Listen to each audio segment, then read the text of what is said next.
name is Elvira Bramon and I'm a reader in biological psychiatry here at UCL. I'm based in the Division of Psychiatry and I lead the Department of Mental Health Neuroscience within the Division of Psychiatry. My research aims to identify biological markers for psychosis and then investigate their genetic basis.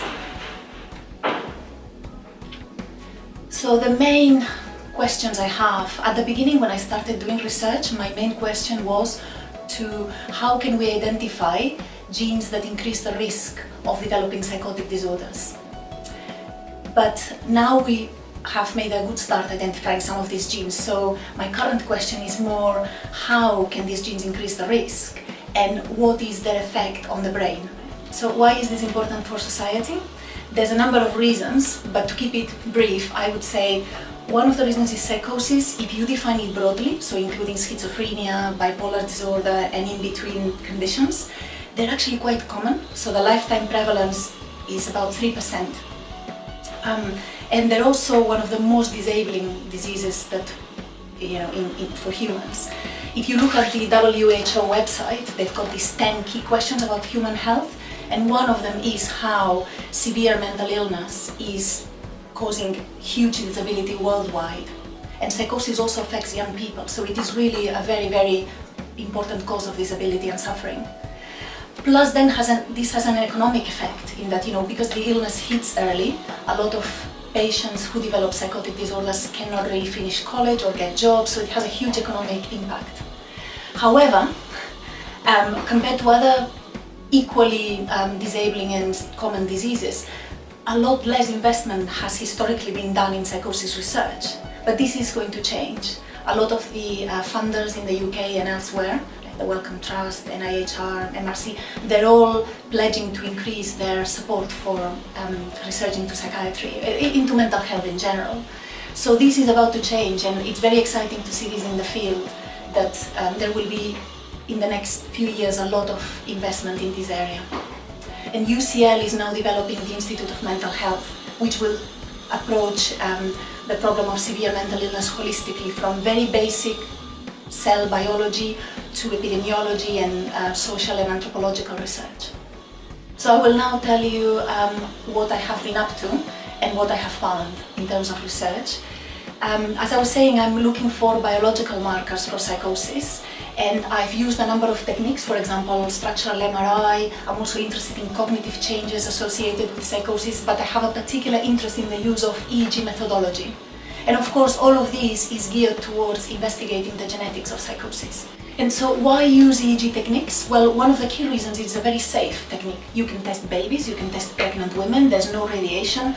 I've had, all my PhD students have done EEGs on me. I've had at least 50 EEGs done on me. So safety is an important matter. The other issue is that it's not a particularly expensive technique, so it allows me to test hundreds of people, which is what you need for genetic research. You can't do studies with less than a few thousand individuals. And the other reason it has exquisite temporal resolution. So you can look at processes within milliseconds. So it's very suitable to investigate symptoms like hallucinations and delusions, and also cognitive changes, because you can actually you can look at the cortical correlates of cognition, for example. This is an example of an EEG marker that I have identified along with other colleagues.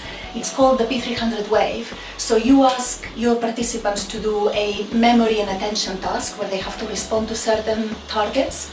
And when you ask someone to do something like this, the brain generates this wave called the P300 wave.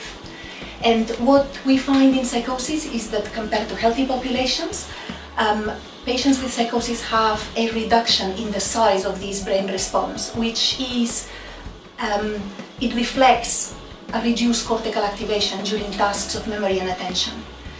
Patients and other populations at risk for psychosis also show a shift whereby the peak of this wave happens later, and that is interpreted as there is somehow a reduction in the speed of neural transmission. So while you're doing these attention and memory tasks, you obviously need your synapses to be firing and to be transmitting signals through, and that is somehow hampered in psychosis. So this is an example of what I have been finding. But as I was saying, the ultimate aim is to use this type of markers as alternative phenotypes in genetic research. So I was very fortunate to get a grant from the Wellcome Trust and then another one from the MRC to do a genome-wide association study of these type of phenotypes I was telling you about.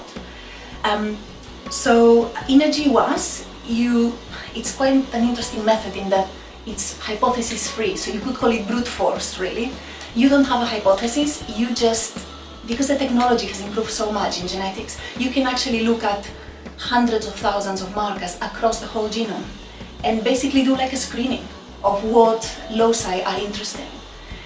So I was able to do this, so with these grants I developed a consortium with colleagues across the UK and Europe and Australia, and we're very excited because we now have, altogether we've put together a sample of more than 30,000 patients and more than 100,000 controls.